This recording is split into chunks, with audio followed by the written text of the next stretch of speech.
Como é um traje espacial? O traje espacial funciona como uma nave pessoal quando o astronauta está fora da estação ou do ônibus espacial, sendo que dentro da nave os astronautas usam roupas laranjas, bem mais simples. A função do traje é emular as condições que permitem a vida humana, fornecendo oxigênio e regulando a pressão para que os líquidos do corpo não evaporem. Além disso, camadas térmicas protegem o corpo do frio e do calor, além de bloquear a radiação solar. Os trajes começaram a ser usados nos anos 60, nas primeiras viagens espaciais, pelos programas Vostok, da União Soviética, e Mercury, dos Estados Unidos.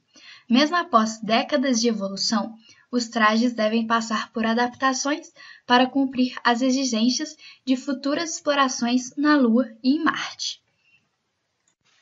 Algumas características do traje. 1.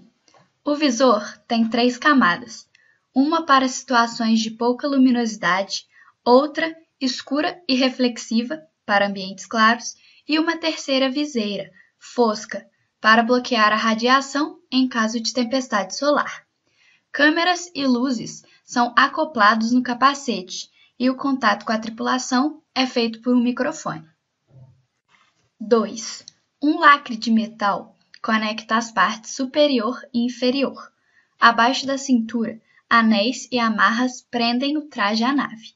A cor branca ajuda a rebater o calor do Sol, que pode chegar a 120 graus Celsius, e a destacar o astronauta na escuridão do espaço. Nas pernas, faixas coloridas ajudam a tripulação a identificar quem está lá fora. Como as atividades duram horas, sem intervalo, os astronautas vestem fraldões de alta absorção. 3. Torso, mãos e pernas são modulares e de vários tamanhos, para o astronauta escolher e montar o traje que mais se ajuste às suas medidas. Em casos extremos, os anéis de metal que conectam as peças podem expandir o tecido. As luvas têm aquecedores sobre as unhas, para evitar o congelamento dos dedos. 4. Sobre o torso rígido, de fibra de vidro, ficam os comandos que regulam os níveis de oxigênio, o volume dos comunicadores e a temperatura interna. Como os astronautas não conseguem ver o próprio peito, eles olham ao reflexo de um espelho no braço. Por isso, tudo está escrito ao contrário. No pulso, para lembrar de tudo o que precisam fazer fora da nave, os astronautas carregam uma lista de tarefas colada. 5. A mochila carrega itens essenciais à sobrevivência no espaço, como tanques de oxigênio, além de uma reserva emergencial que dura 30 minutos, bateria e um sistema para refrigerar a água que mantém a temperatura do corpo do astronauta. É capaz de sustentar uma pessoa por 7 horas fora da nave. 6. O Safer, a mochila astronáutica, ajuda o astronauta a voltar para a nave, caso ele se desprenda. Por meio de um controle, ele comanda pequenos foguetes de propulsão alimentados com nitrogênio. O combustível e o impulso duram poucos segundos, por isso a chance de agarrar a nave não pode ser perdida. 7. Por baixo de tudo, fica um macacão com a presença de pequenos tubos, alimentados com a água refrigerada na mochila. Eles mantêm o corpo gelado.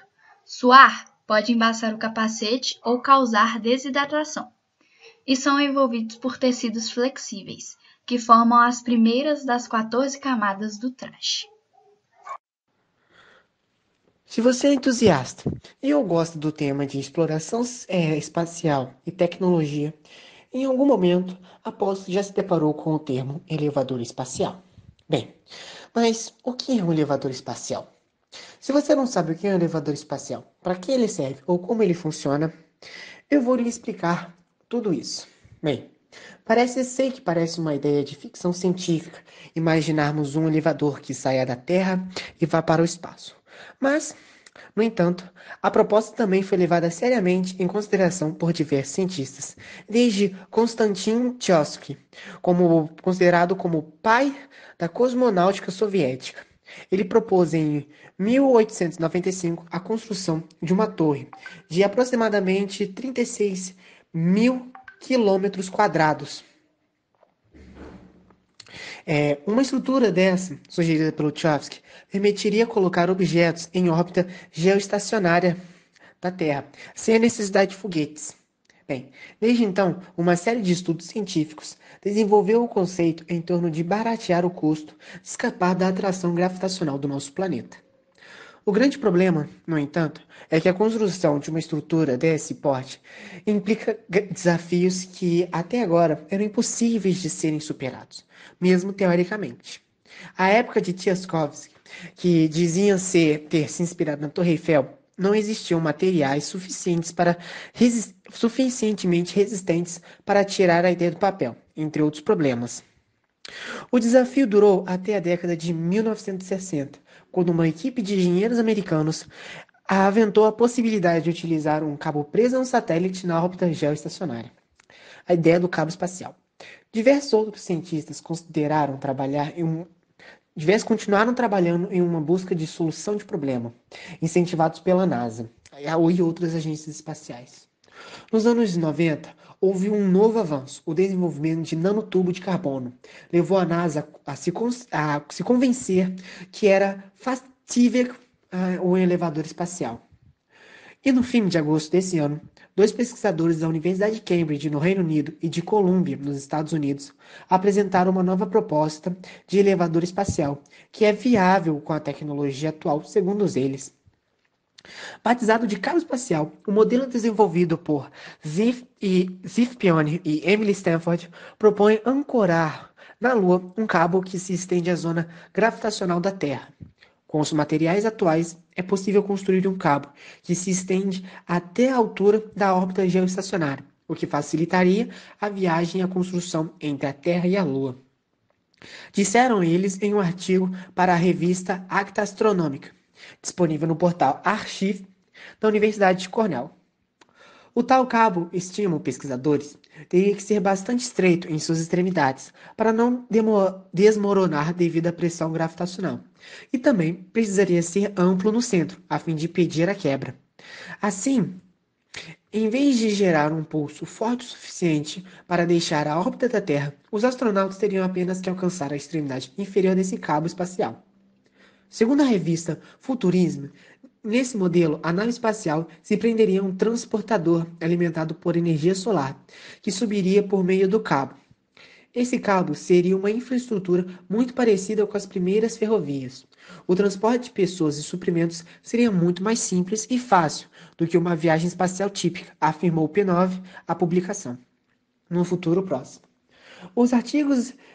No artigo, os pesquisadores de Cambridge e Columbia asseguraram que os nanotubos de carbono seriam resistentes o suficientes para servir à estrutura, mas admitem que hoje não é possível fabricá-los em uma escala, e por isso não descartam o uso de outros materiais. A viabilidade da ideia de um elevador espacial foi ratificada nesse ano pela Academia Internacional de Astronomia em relatório especial sobre o tema. Em O Caminho para a Era do Elevador Espacial, a instituição afirma que há possibilidade de uma fabricação em larga escala de grafeno monocristalinos, inclusive mais resistentes que nanotubo de carbono, torna a construção dessa estrutura bem mais próxima do que muitos pensam.